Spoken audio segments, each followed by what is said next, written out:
Dit was een garage waar de tuinark stond en een gasmachine en er hong één lamp. En het was altijd koud.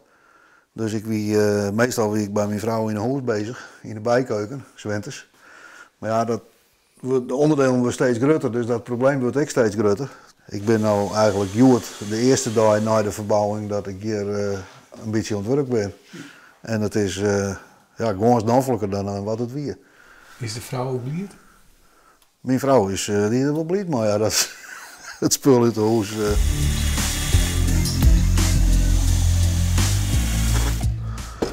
Hoeveel gaatjes hou je onderhand al in het boord? Nou, dat rent mooi naar de 40.000. Je weet het ik wel. Ja. En je vindt het nog steeds leuk? Ik vind het prachtig.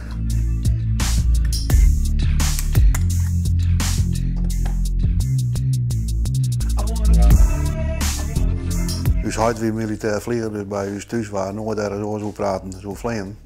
En het hier zelf mijn interesse ook wel.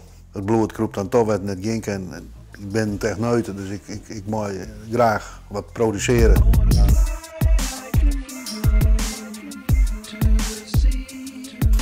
Het is eigenlijk, je keep je het plan, de tekeningen, het ontwerp en je keep je een heel soort materiaal. Je maakt elk onderdeeltje, dat maak je oortekenen, uitzegen, zorg je dat het op maat is. Elk gatje staat op een tekening.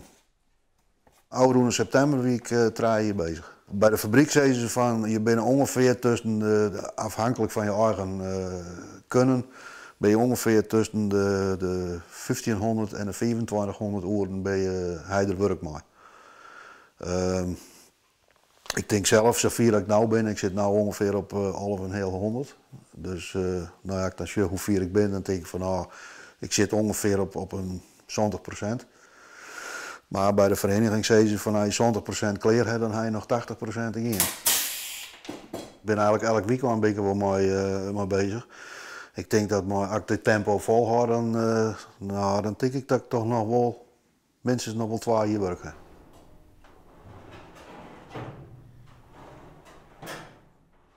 Ze zeggen van je moet zo'n vliegtuig bouwen kennen voor de prijs van een behoorlijke middenklasse auto.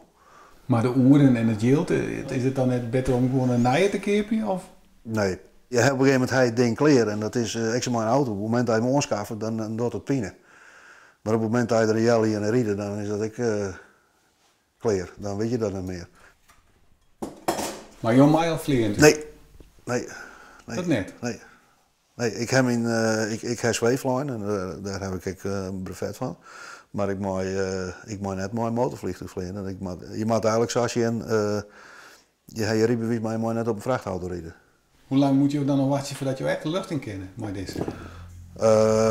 Ja, dat weet je net, hoe lang doe je een rijbewijs.